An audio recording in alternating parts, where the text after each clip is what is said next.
Shouldn't you be getting some rest, Sid?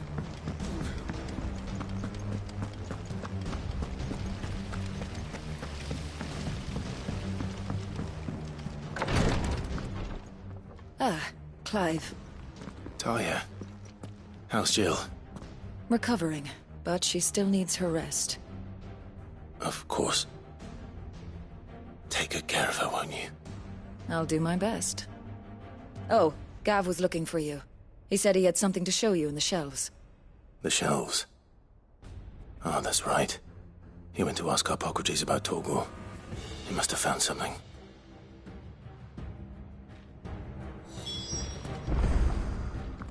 You have the look of a man with the twins upon his shoulder. Talia has tasked me with removing a Cursebreaker's brand. But I don't think I can. I'm afraid of what happens if I fail. Is it really worth the risk? You don't need me to answer that. You know, I hope as much as you that one day bearers can walk among others as equals.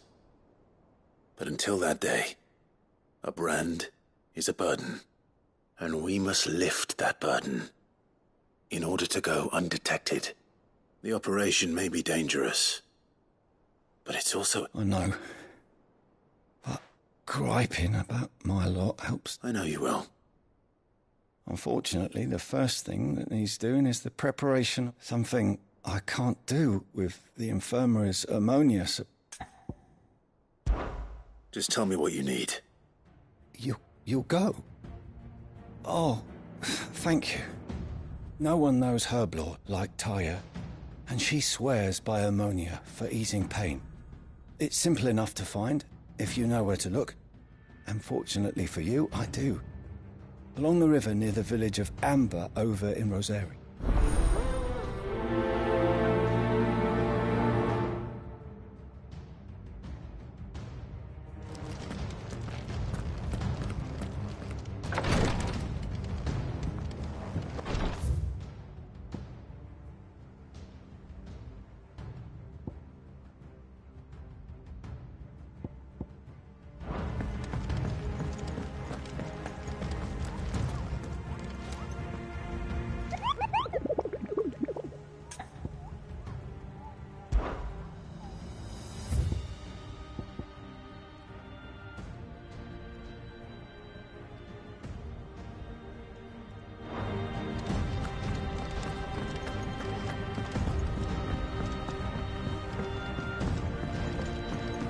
The little uns have been up to their old tricks again. Do you have a moment, Sid? A team of Cursebreakers has gone missing near Northreach. Which team? Coles.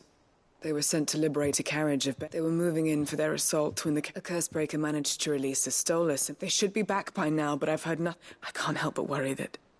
They know the work is dangerous. But I'm sure they're fine. But what if I've got them all killed? Before they go out, I always remind them why we're doing this. But I never really thought how my words might affect them. What risks they might take because of the things I've said. I'll go and find them.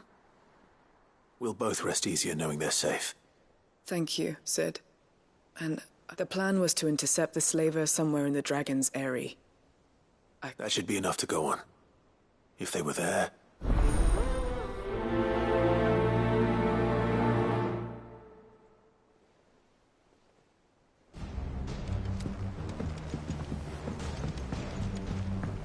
Jill looked white as a sheet when they brought her back. Boys, soldiers with their...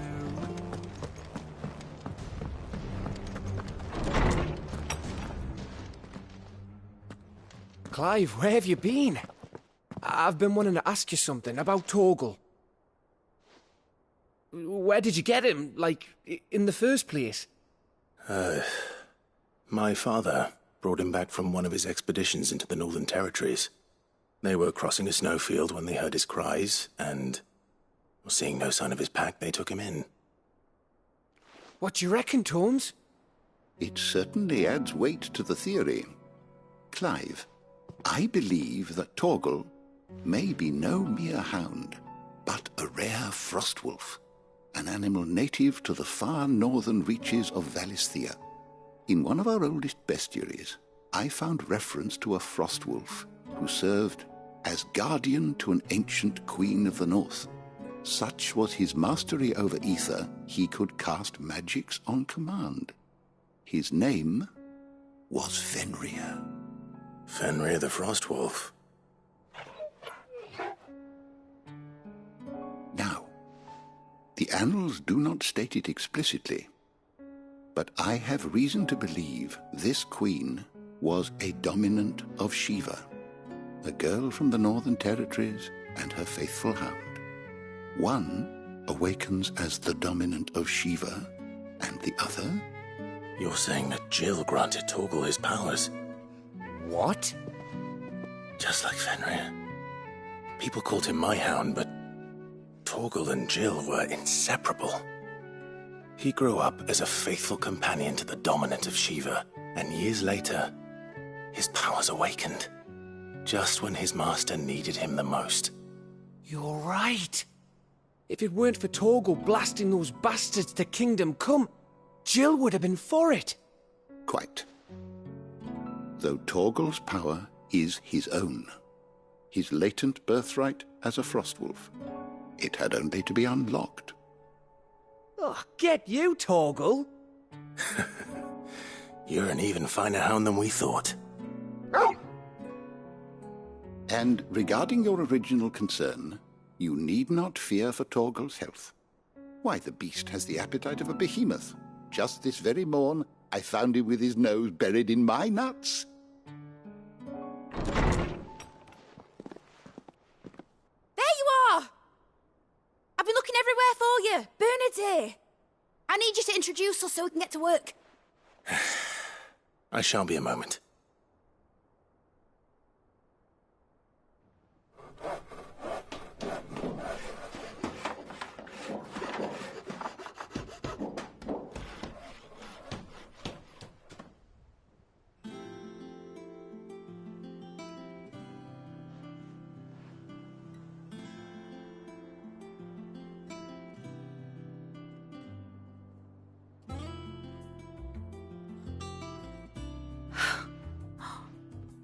Isn't it brilliant?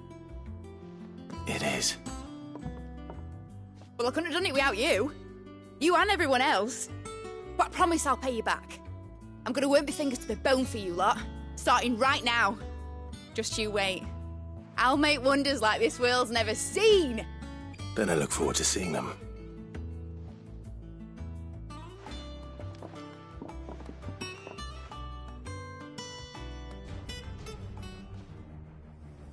Now that that's settled, I wonder if Vivian's made any progress tracking down Kupka.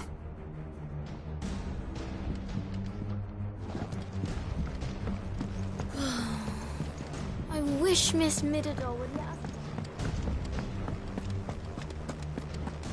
I think I'll wait till Mid's away to take a tour with him. Blackthorn may be the manliest of men, but he does lack a certain tenderness.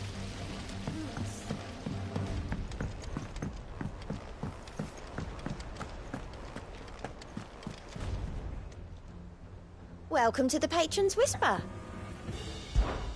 Is everything we've received and everything promised? All yours.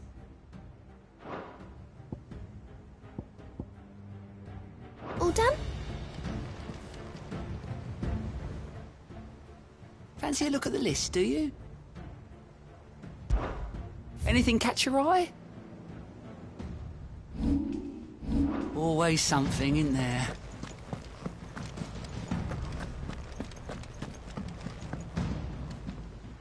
How goes the hunt for Kupka? Largely in circles. We have myriad sightings of strange soldiers in unexpected places, but nothing definitive as yet. If only we knew for certain by what route he left Rosalith. Well, keep at it. If anyone can piece this puzzle together, it's you. And I'm willing to wait as long as it takes.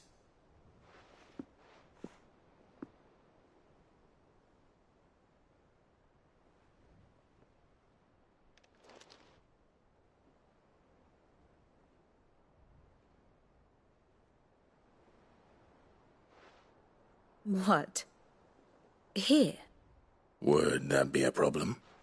Do you know, Clive, I believe it a mercy that you didn't inherit your father's throne. Your poor people would surely live in fear of you. You have nothing to worry about on that front. I won't be claiming his crown. That is a relief. Clive, have you got a minute? We, have a guest. A guest?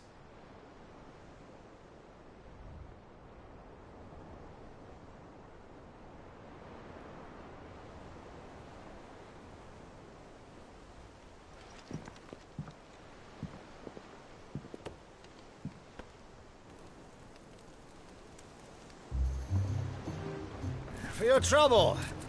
It was a pleasure, in hindsight. Uncle Byron?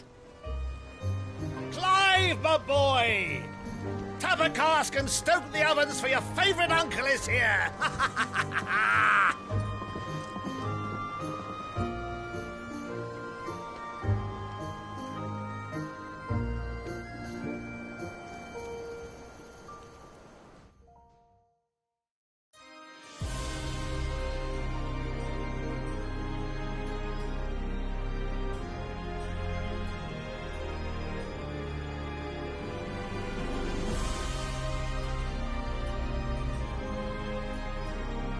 The Dalmekian government sues for peace. How shall we respond? If they're willing to accept their fault in the matter, I see no reason to refuse them. Still, we must insist on substantial reparations. Twinside stores are not as bottomless as reported. Aye, and we have many more mouths to feed. We shall just have to have the Dalmeks empty their treasuries for us.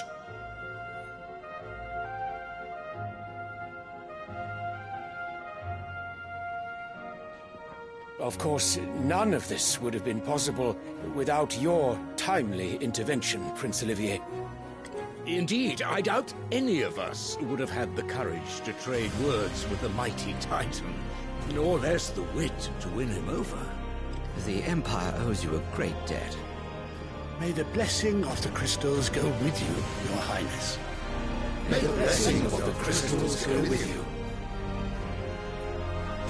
Very good.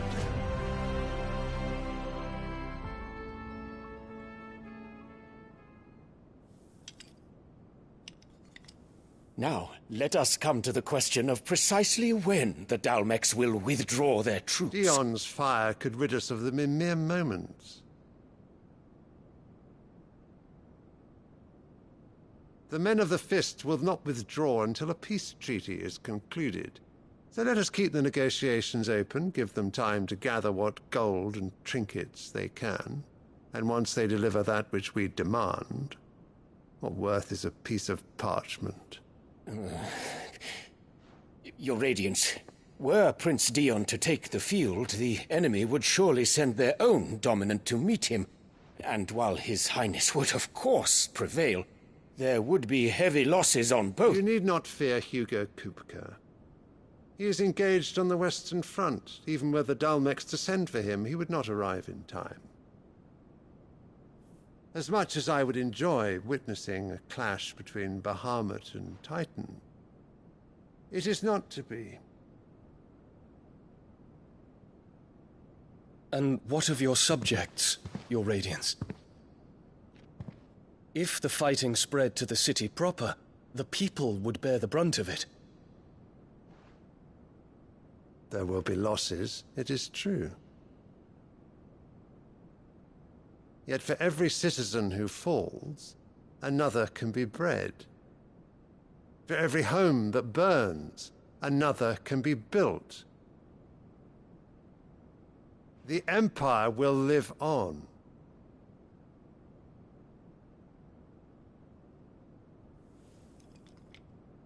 Dion? Yes, sire.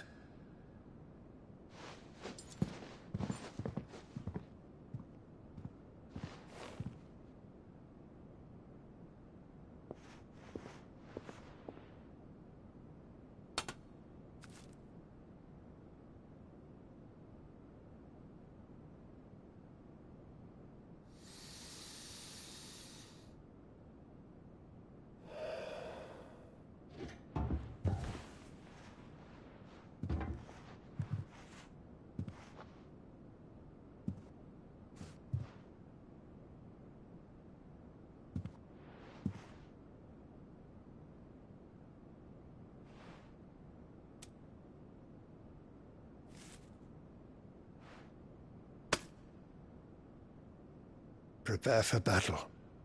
But sire... Do not make me repeat myself. Return to your camp and await my orders.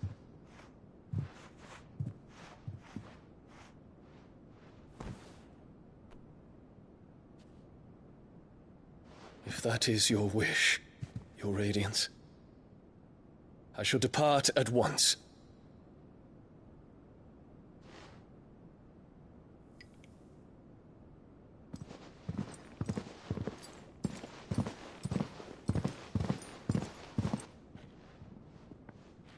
May Gregor forgive you.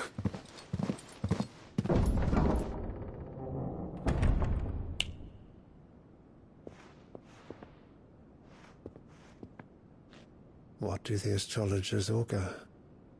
The stars are in agreement, Your Radiance. The shadow of treachery hangs over Prince Dion.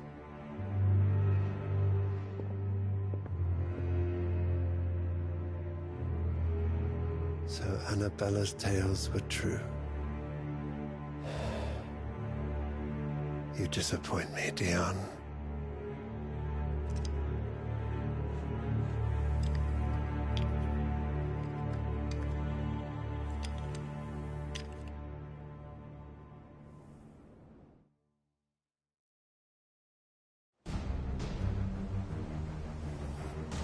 What on earth is Uncle Byron doing here?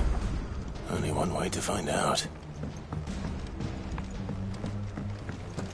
The little ones have been up to their old... It's just one thing after another around here. And I wouldn't have it any other way.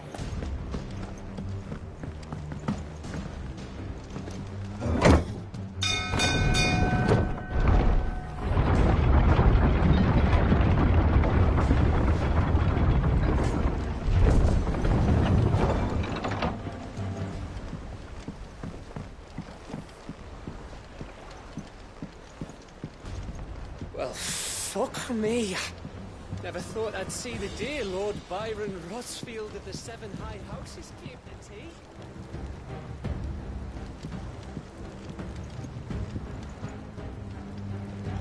Ah, my dear nephew. How I've missed you.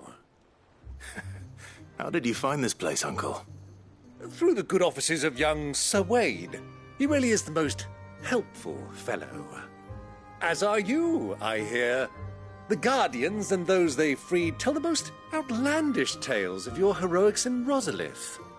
Which is why I came, to learn the full truth of the matter. Sort the fact from the fiction, so to speak. You were working with the Guardians of the Flame to evacuate the people of Rosalith to Port Isolde. I was, aye.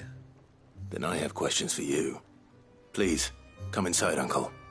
Gladly. You there? There are 2,000 gold talents in those chests. See that they're added to my nephew's coffers, would you? 2,000?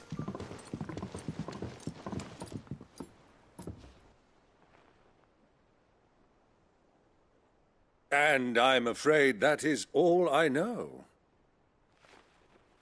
A fleet sailing south past Port Isolde. Most intriguing. Forgive me for not being able to tell you more. I hadn't the faintest idea Kopko withdrew wounded from Rosalith. Still less that my own nephew dealt the decisive blow. What do you think, Vivian? I think, with this news of the Dhalmekian fleet and recent reports of the Royalists' movements, that the final piece of the puzzle has fallen into place. Come here and I'll show you.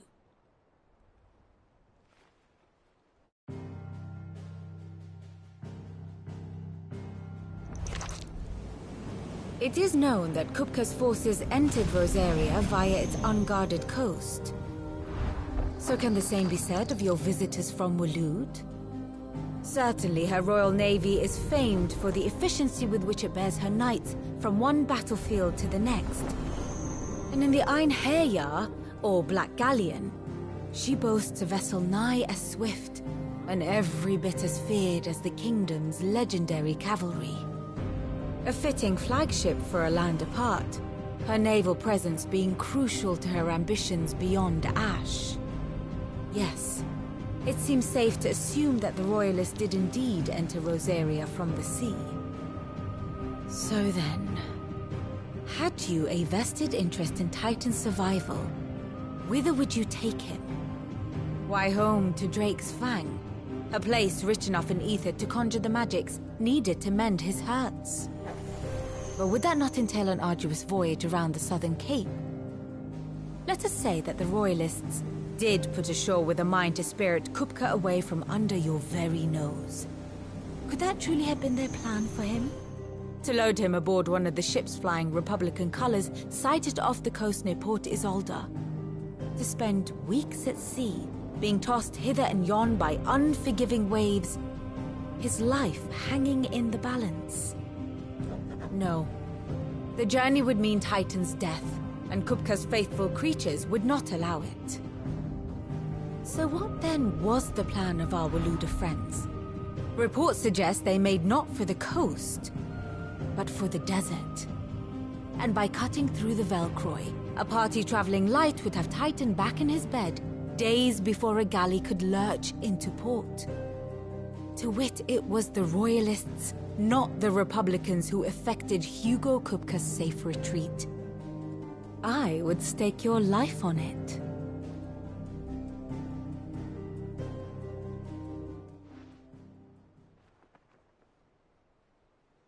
So it was the Waludas who spirited the wretch away.